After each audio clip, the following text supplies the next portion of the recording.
Okay, these are the things that you want to gather up today for this technique. You want your watercolor pad, and you want to separate it into 6 spaces and label it with these technique names. I'm going to ask you to pause the video right now so that you can copy these down because I am going to continue. You need your brushes, your paints, especially if your watercolor palette is empty.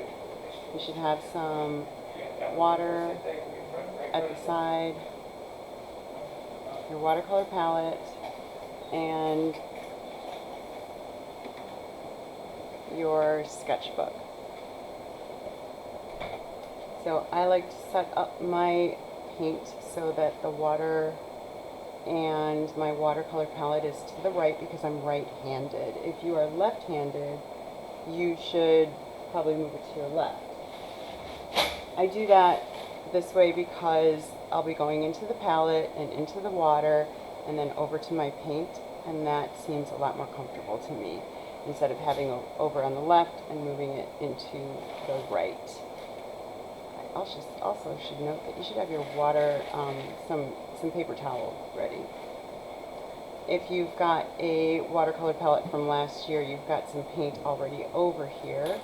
And if you don't, you're going to want to add some paints. To set up your palette, you should keep some warm colors in one part, cool colors in another part. You'll notice in your set of watercolors that you got a number of different yellows, reds, a couple of blues, a couple of greens, and brown. And to set this up, this looks like a little bit closer to the Viridian green, so I'm going to take out some chrome green. And when you open your paints for the first time, they'll have a foil seal on them. Use the pointy end of the cap to pierce that seal. Okay, and the paint will just start coming out. Put like a chocolate chip size dab of paint into your palette and then put the cap back on. If you get paint around here, around the silvery part, wipe that off with your brush. Use your brush, get off that paint first before you put the cap back on so that it doesn't dry on there and make it impossible for you to get later on. In this part of your palette, you're going to add some water. So I like to have these little water bottles to make that a lot more efficient. If your paint over here is already dried out, then we can get it working again just by adding some water to it. And you swirl your brush around on there and it activates the paint, softens it up, and gets it ready to use. We fill these little divots with water so that we can create what are called washes. So over here, I can add some red into here and create a nice watery red, and then use my sketchbook just to test it out. So I'm going to open up to a page that we've already drawn on that we're not really needing, just to do some testing. And I've got a nice light washy red here, and then over here, let me add more red to that. Pierce it. This is a little bit different red than was in there before. I'm okay with that because now this red is going to look different than any red that comes out of a tube. So go back to that page where I was testing them out, and now I've got a nice dark red plus a nice watery red. And then I can do the same over here. Get my brush loaded up with paint, add it to the water, and I've got a nice watery brown in addition to a nice dark brown. Well, yellow ochre, I guess, kind of. Okay. So again, over here, I'm going to go very quickly. You should pause the video each time I ask you to pause so that you can catch up. And here we're going to start with the glazes. Glazes are wash-looking watercolors. With acrylic paint, we try to cover the white of the paper and not let it show through at all. With watercolor paint, we let some of the white of the paper shine through, reflecting back at us, and it helps to create a more luminous sort of look with watercolor paint. We always start our watercolor paintings out pretty light, so it might start out looking like this, and then as we add darker values and brighter colors to it, it adds depth. So glazes are just these watery washes, and you can create a few different lines here. When you press down hard on your brush, you'll get a thicker line. If you hold the brush here at the very tip of it and just really lightly run across the paper, you'll get some nice light lines. And then you can vary the pressure. Press down, lighten up, press down, lighten up, and you'll get these nice little varied lines. You can do the same with a flat brush by changing the direction of the brush. So if you start going the thick way and then turn the brush thin and then back thick and thin, you can change the width of the lines. If you want it to be just a straight, very thin line, you can turn the brush sideways and create nice, thin lines. So go ahead, pause the video, and create some lines of your own. Gradient wash, we're going to do this a couple different times, so I'm going to draw a line here. I think the gradient wash works best with a flat brush. So I'm going to rinse that out.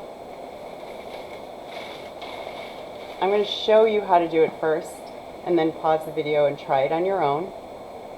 So we're going to start with the paint, and I'm stirring it up in the palette because a lot of times the pigment settles to the bottom. I'm going to create a line at the top, but first I'm going to tilt the paper toward me a little bit so that it creates a slant in the paper. So that when I do that and paint across the top, you'll see this pigment kind of fall down to the bottom of the brush stroke, and that's exactly what you want. So that with the next brush stroke, without dipping it back into water, you go right along that same little drip where it's gathering on the bottom, and then dip it back in paint, wipe your brush off, and continue, and it pulls the pigment down evenly. I'm going to rinse the brush out, wipe it, and continue. Do that again and again. And you can see how the water is pulling the pigment down, and you see how it gets darker. So I'm going to go again. This time I'm going to rinse the brush, wipe it off, dab it on the paper towel so it's drier,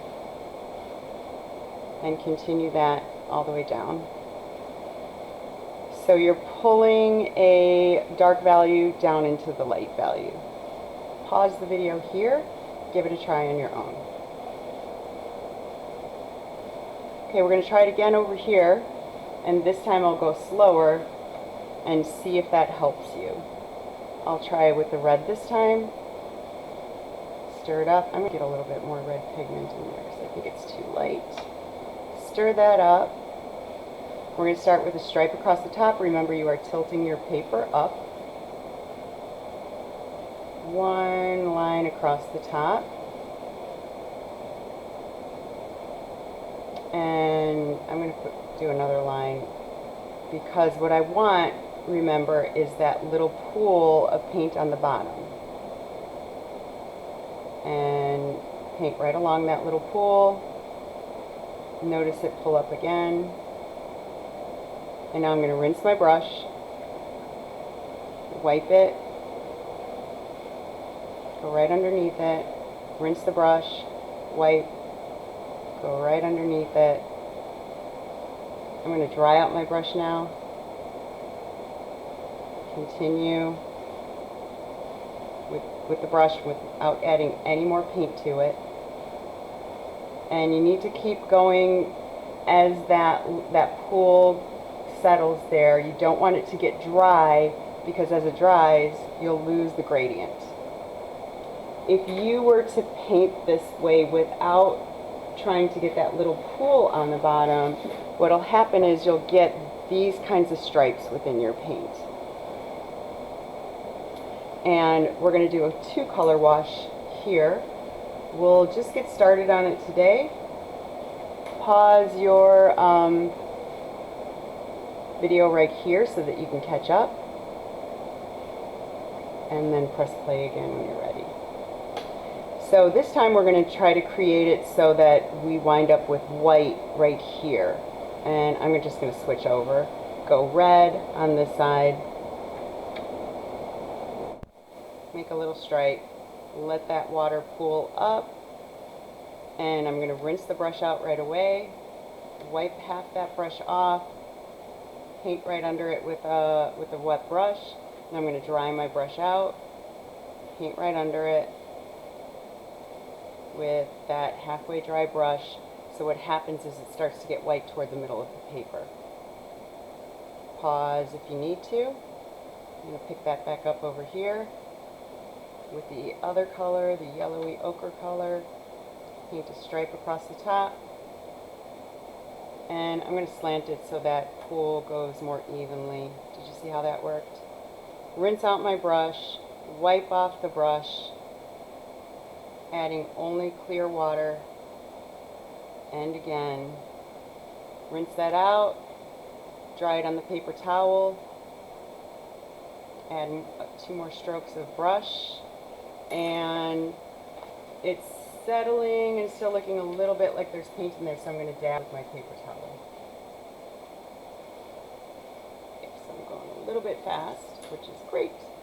On top of this, I'm going to create some more washes. I'm going to grab red. You can feel if it's dry with the back of your hand, and also I can see that this is still wet, so that's going to behave differently when I bring my brush across a wet line. That's going to be different than bringing my brush across a dry line. You'll get a little bleeding going through there. And you can see how having overlapping glazes changes the colors underneath. And when you clean up, if you have some place to store this till tomorrow without it getting disturbed, you can just pick this up and move it to where you want to save it until tomorrow. So when you add water to it, it'll become paint again. Otherwise, you'll want to use your paper towel and just soak it up so that it's not as messy when you move it to wherever you need to move it until you're working again tomorrow. And it's okay if I don't get it all out. I can just add water to that and it'll be ready to go tomorrow. With your brushes, rinse them out really well and pull that tip back to shape it so that it's back to its original shape. Making sure that as you are doing that, the water is clear instead of goopy and brown and colorful. And then you can put your brushes back inside your brush case with your paints and move it all the way until tomorrow.